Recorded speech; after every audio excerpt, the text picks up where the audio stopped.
Alright guys, welcome back. This is a game called Love Sam. It is an indie horror game, and it is by Korean Linguistics Lab. Now, I don't know too much about it. I just know it's kind of like a horror love story. What it says about it is that alone in your room, you see a diary sitting on your desk. It wants to tell you a story about a high school crush, a story about small town romance, a story about how everyone is against you and no one will ever love you again. And the game begins. So let's get started.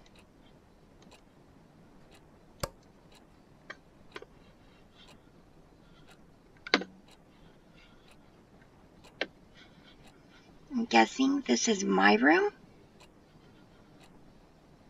And it looks like it's raining out that little window. By the sound of that thunder, I guess I was right.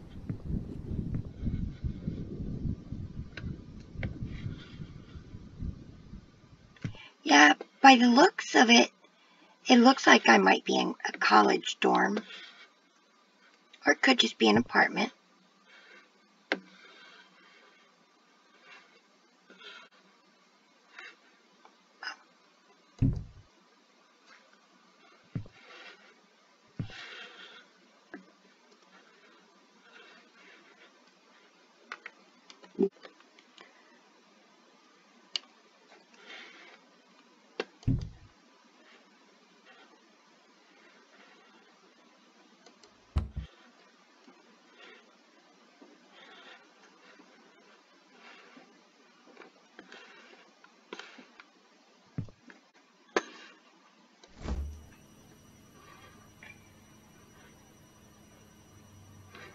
Not much food.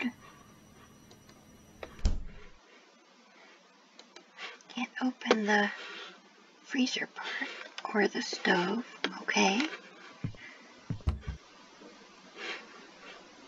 I hope that was me running into that chair.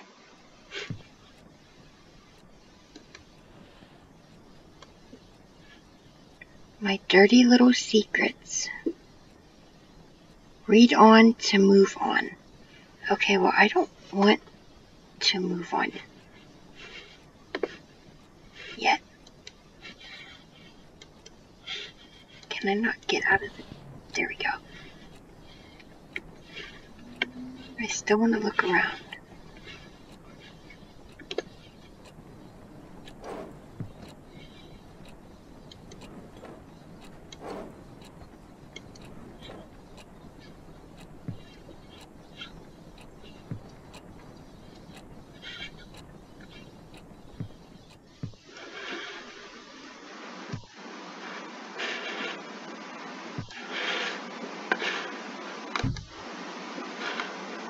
I do not like the way things are opening.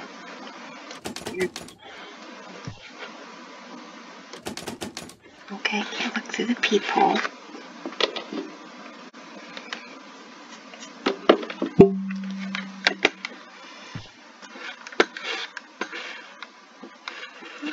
Can't look at anything up there.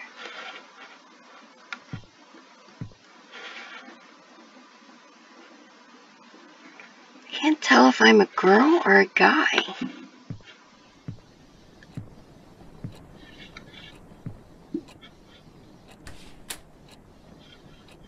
Oh, Lord. Whew, that's better. I hate mirrors. Oh, can't see ourselves in the mirror. There we go. Now I don't have to look in the mirror.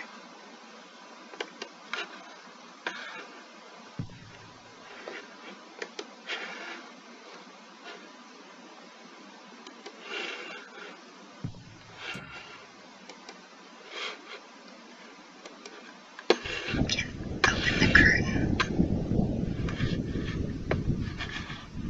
Oh, I ran into the door and that scared the crap out of me.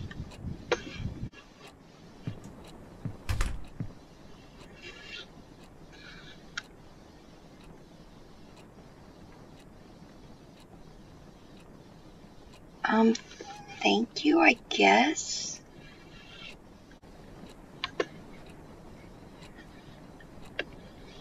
Okay, well, I guess it's time to move on.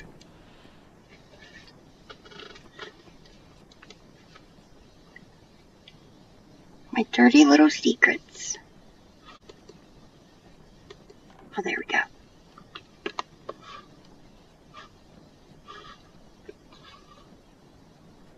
The last human on Earth was sitting alone in a room. There came a knock on the door.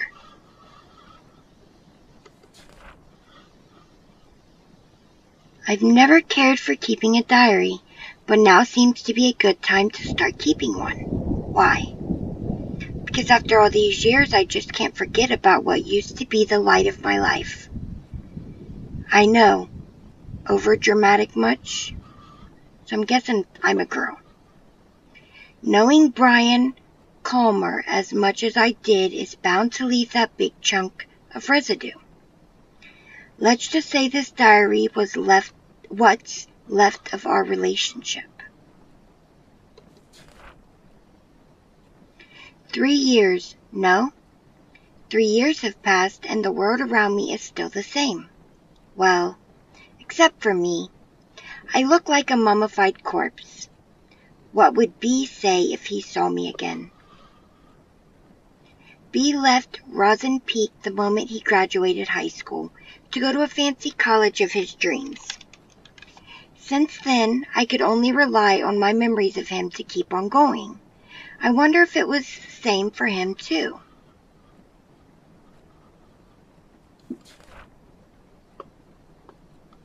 When you love someone, his whole existence just gets etched into your brain.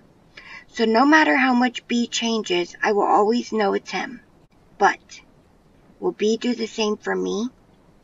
I know B liked me a lot too, but he was not the most likely person to remember stuff.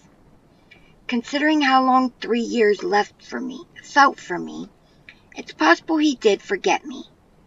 Or am I giving him too little credit? And why did that light just go on and off? So here comes the big question. Will he remember me? Oh, that's creepy. Why a Ouija board? Will he remember me? I honestly don't know. I'll say yes.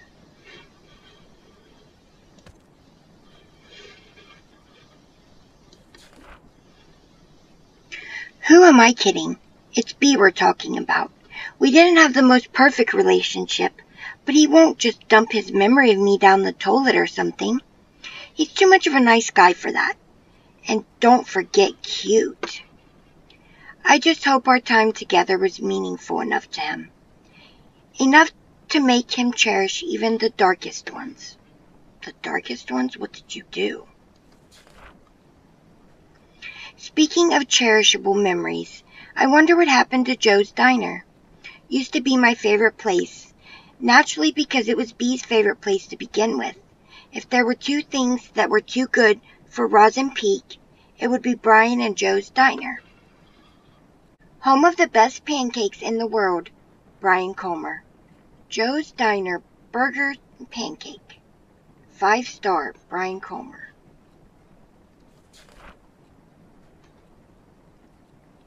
Why did it just save? Something about to happen. Things were so much easier back then. B just go, hey, and I'd be like, hey. Nothing but hanging out after that, with some occasional visit to Colton Hill. We had such a good thing going.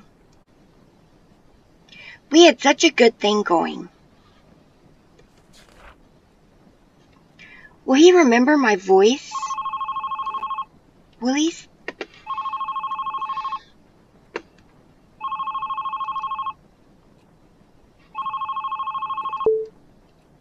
Hello?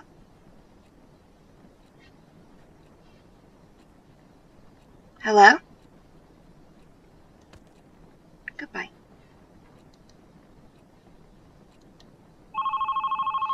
What the hell?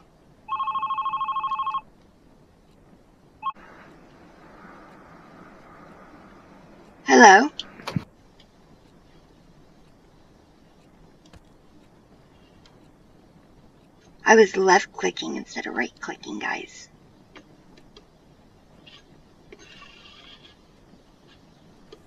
Just a funny coincidence. You know, that's all. I just wanted to say hello every time I called him. But what I wanted to do and can do are two different things, as always. Just enjoying B's presence on the other side of the phone was satisfying to me. Was satisfying too in a way, though. Hey! I imagined him eagerly waiting to hear something other than my breath. Hi. I wish I could sneak into people's minds.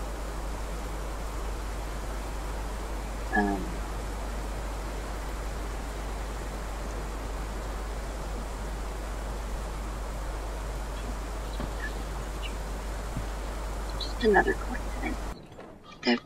That's all. Oh. What is this? August 21st, 2006. That was a debut outfit. I admire your confidence, Sam. And with that, my whole high school years were probably over. First day of new school, and the new girl in town got classified as undesirable by what seems to be the queen of Wayride Academy. I spent last night telling myself, confidence, Sam, confidence. But looks like I should have spent that time picking better clothes. I try not to care too much about blending in, but these kids already look at me like I'm a candy handed out by strangers. The package seems fine, but you know there's something fishy in there. Judging from their whispers, I could figure out they didn't know Wayride even accepted transfers. It's been less than 24 hours since I moved to Rosin Peak, and I already enjoy sitting alone in my room more than attempt socializing with people who call me a city girl. Well, screw you too, hillbillies. Besides, I decided not to force myself into making friends after how my old friends decided to turn on me. I just hope these guys leave me alone at least. Keeping a diary sure can help keep things together in all the chaos. I haven't kept a diary since kindergarten, but this seems like a good time to restart. Kudos to Mom for giving me the advice. Oh shoot, almost forgot calling her. Write you later, diary, my only true friend. Love, Sam. Now entering Rosin Peak.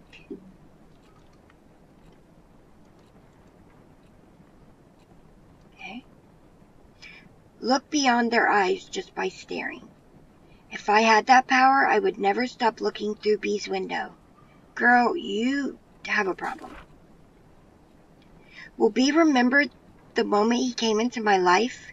For me, it is as clear as the moment he left. So clear that the downfall of our relationship still cuts deep into my heart. Stranger, with the squiggly line and blood before it, then a straight line into friend, then a straight line into special someone. Yeah, life in Rosin Peak was a jar filled with bittersweet candies. Not exactly tasteful, but I learned to enjoy it. Nevertheless, it's where my heart lies. Write a poem in B's memory. He used to struggle with Miss Lasley's poetry practice, even if he didn't have to try that hard. Miss Lasley's always told us poetry is not about using fancy words. Let your feelings do all the work. Well, this is how I feel. I stand at his doorstep, heart filled with desire. He rushes down the stairs, heart red like fire. But before his spirit can soar, first he must answer the door. That's not a bad poem. Oh God. Knock, knock. And I bet I have to answer it. Of course I do.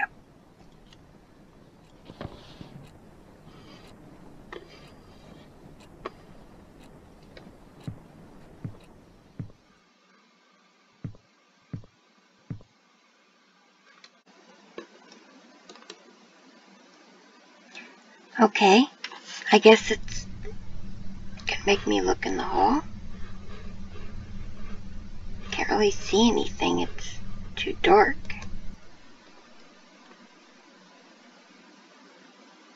Okay, can I just open it?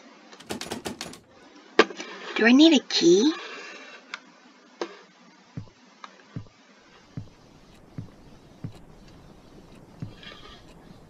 Oh, there's another page. Oh, and a drawing of the door open. Great. August 22nd, 2006. Stacy is a classic. FYI, she's the one who talked crap about my favorite vintage shirt. It's like she jumped straight out of a cheesy teen drama.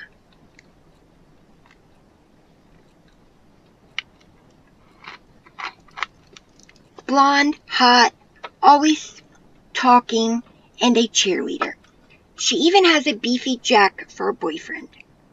I didn't want to start talking shit about someone already, but how could I resist? Every time I get in Stacy's view, triggered an obvious backbite. I'm seriously starting to think she's under a curse that kills her if she stops talking about someone else. I'm Stacy. I'm pretty. Guess that's how she'd talk. Huh? Stacy coping with her bitchiness wasn't the hardest part of the day. Mom called again. As far as she knows, it's just rainbows and butterflies here in Rosin Peak. I can still remember the complicated face she made when I told her that my application was accepted by Wayrite. None of us were expecting them to approve a transfer request of a 11th grader, even if she told me she understands my need to move out of the city.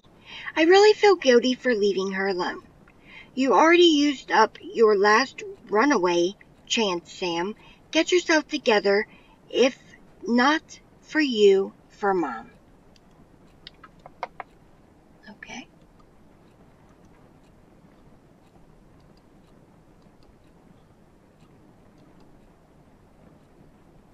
Oh God. The door's open. And it says, hey.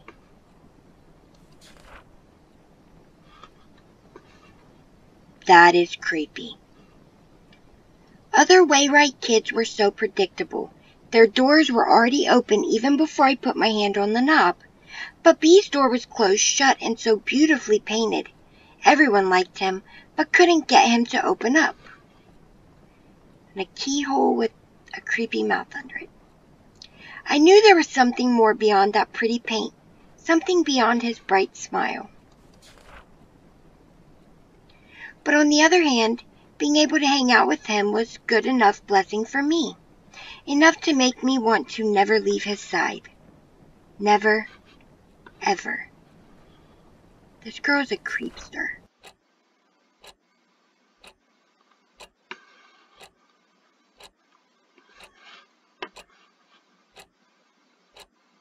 And then it's just a person. Oh God. And a bigger person. It's like they're coming towards me. I'm getting scared, guys. Yeah, guys, I get scared really easy, so here we go. Something's about to happen, obviously.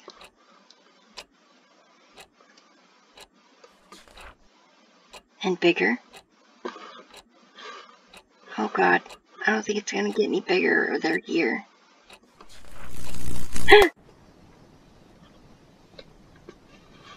Okay, now I can't read or see anything, and I don't like the dark. Oh, thank God. Let's keep reading.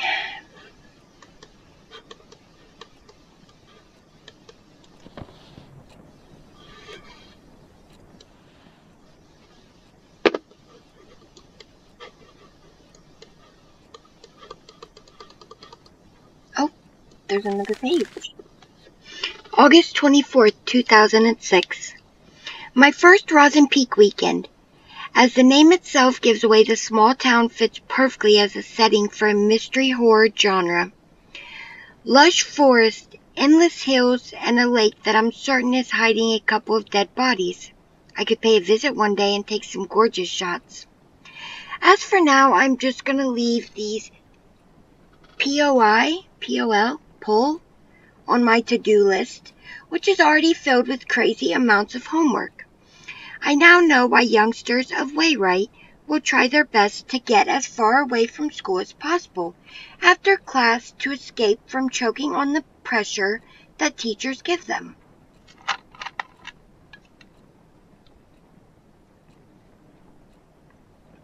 Even on weekdays, pretty girls like Stacy will have their boyfriends give them a ride, and others make use of the power of public transportation to get to the more crowded part of town. It does feel too quiet, with no one left in school, but at least I don't feel as lonely as I was in San Diego. At least I don't have to watch everyone I know turn their faces away like I'm some kind of a demon spawn. At least I don't have to be reminded how fucked up things can be in a single moment. Moving on won't be easy, but as long as I keep myself busy, it won't be that hard. As for my weekend plan, I'll just improvise in the morning. Write you later, Sam. Love, Sam. Sorry about that. I seem to be very obsessed with this person B, by the way. B was always pushing his limits. Well, it was more like he was always being pushed, but he was good at it. That's why he naturally became the best quarterback of the team while maintaining a high grade for a star player.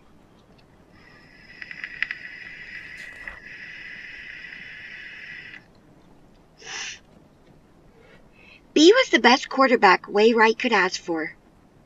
Seeing him running all sweaty on the field always triggered something tingling within me. I bet it did, you little psycho-obsessed creepo that I have to play. It says SB in the heart. So I guess I'm Sam and he's B. Something that made me want to catch him behind his back and never let go. SB. SB. All sorts of feelings and thoughts were pumped restlessly into my brain with every heartbeat. It gave me a bad headache, a good kind of a bad headache. I didn't know there was a good kind of a bad headache. I wanted it to stop. I wanted it to never stop. I don't think you know what you want, except to be creepy. But as soon as B gave me that, hey, all those headaches were washed away. It used to be the best prescription I could ask for. Take away the pain and let only the good things stay. Hey. Please don't say hey in my ear. Oh God. Hi. Do I have to write something?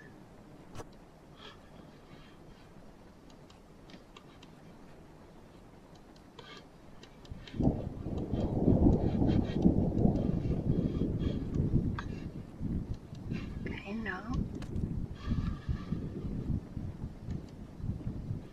I'm just scared. Don't want to get out of my seat, guys.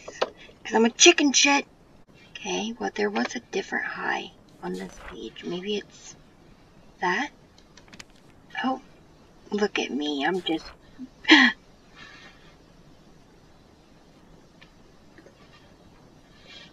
Let's just cover that thing up. Gladly.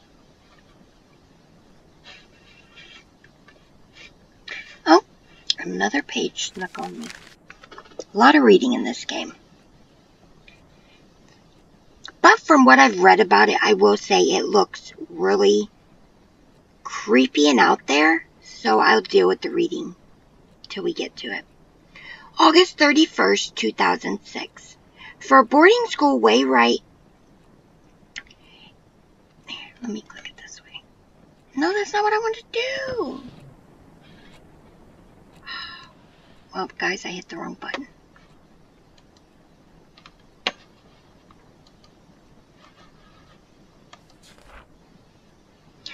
Open those eyes, no need for words. By the way, because I hit the wrong button, if you want to read it, just pause it. The sweetest love songs those eyes uttered. So turn around and sing for me. I'd rather not turn around. Alright, guys. Here we go. Let's turn around.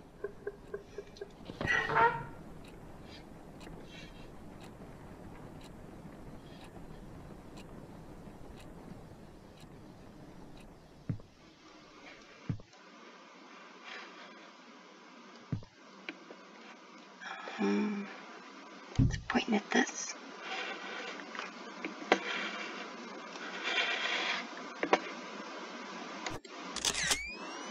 Hey, who's being a perv and peeping on me? Actually, I'd rather not know. See if we can get the lights working. No. Well, at least the kitchen light's working. Oh. Okay, I guess we're going to be collecting stuff.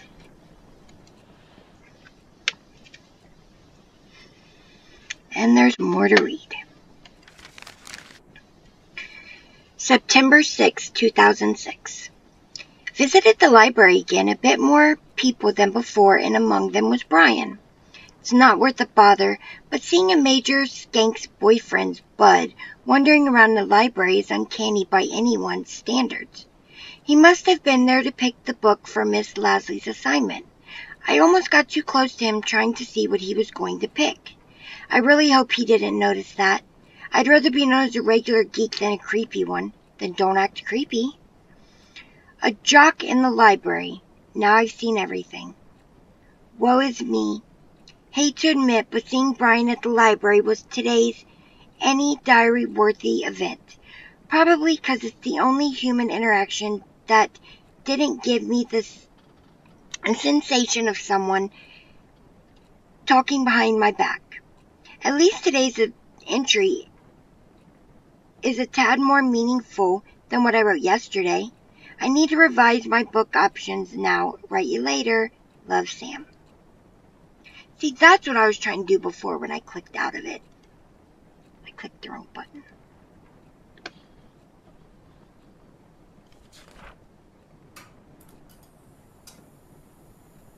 Oh god, now the lights are flickering. Okay, they're on. Whew. I miss him. Even when I'm with him, I see him, even when he is not looking. Oh god.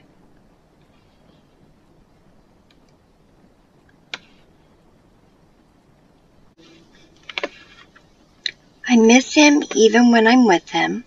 I see him even when he is not looking.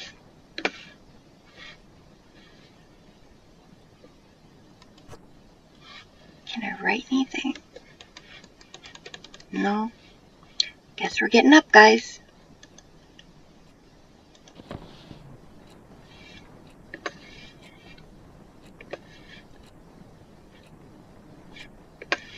Okay, where is he standing? Like by the bed.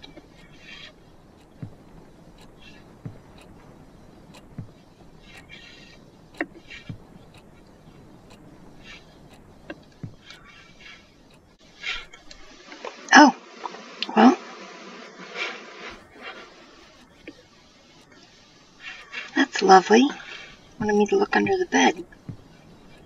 Because everybody wants to look under a bed.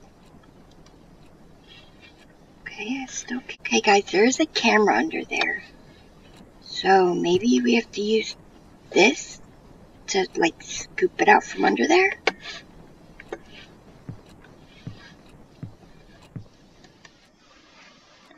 Guess so.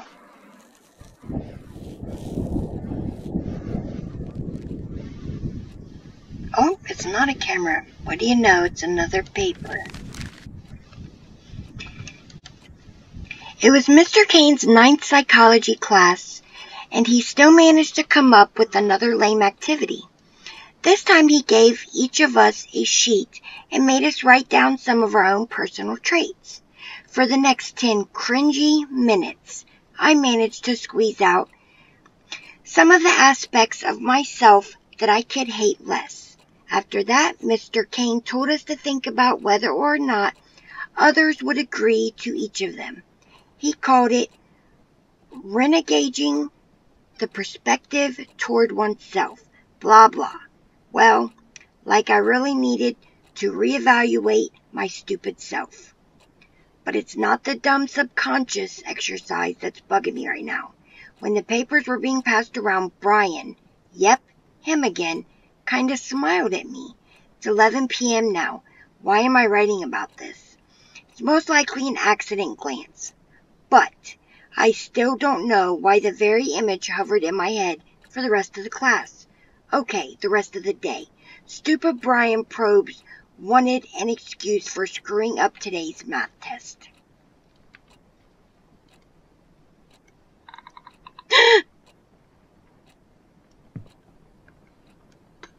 Okay, I know you guys seen that.